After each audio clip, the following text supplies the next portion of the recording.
था। नाम था ढोलकपुर। बड़ा ही शांत और सुंदर गांव था। लोग हमेशा खुशी से झूमते थे क्योंकि उस गांव में रहता था महाराज रायस्टार, जो अपने गांव के लिए एक शेर था, जो कभी अपने लोगों के साथ गलत होने नहीं देता था। लेकिन उस गांव में छुपा था एक डरावना राज, एक राज जो सबके दिल में था पर जुबान पे नहीं। गांव के बीच एक सूखा हुआ पेड़ था जिसे लोग कहते थे श्रापित पेड़। ना कोई उसके पास जाता, ना कोई उससे आंख मिलाता।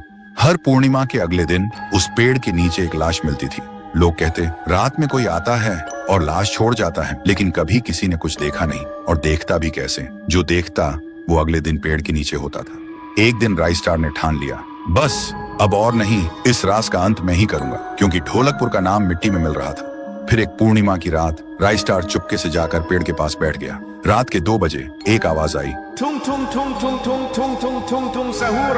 और फिर वो पेड़ भूत में बदल गया। वो भूत कुछ अजीब सा था, एक भयानक शैतानी हंसी वाला चेहरा, आंखें बड़ी बड़ी। वो पेड़ चल के एक घर के गेट को जोर जोर से खटखटाने लगता है। तभी एक आदमी डर के मारे आवाज सुन के बाहर निकलता है। वो भूत अपने लकड़ी जैसे हाथ से एक ऐसा थप्पड़ मारता कि उसकी सांस वहीं थम जाती है, और उसी जगह उस लाश को ले जाता है और वापस फिर से पेड़ बन जाता था। देखते ही रायस्टार का दिल कांप जाता है, पर वो कुछ बोलता नहीं।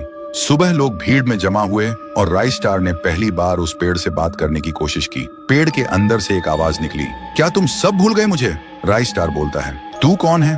पेड़ बोलता है, मैं हूँ ठुन ठुन ठुन साहुर। एक वक्त था जब मैं भी इस गांव का एक प्यारा सा बच्चा था, लेकिन 100 साल पहले मुझे इसी पेड़ से रस्सी बांधकर उल्टा लटका दिया गया, गांव वालों की आंखों के सामने, और मेरी मौत को तमाशा बना दिया गया, सिर्फ इसलिए क्योंकि मैंने एक राज देख लिया था जो लोग छुपाना चाहते थे।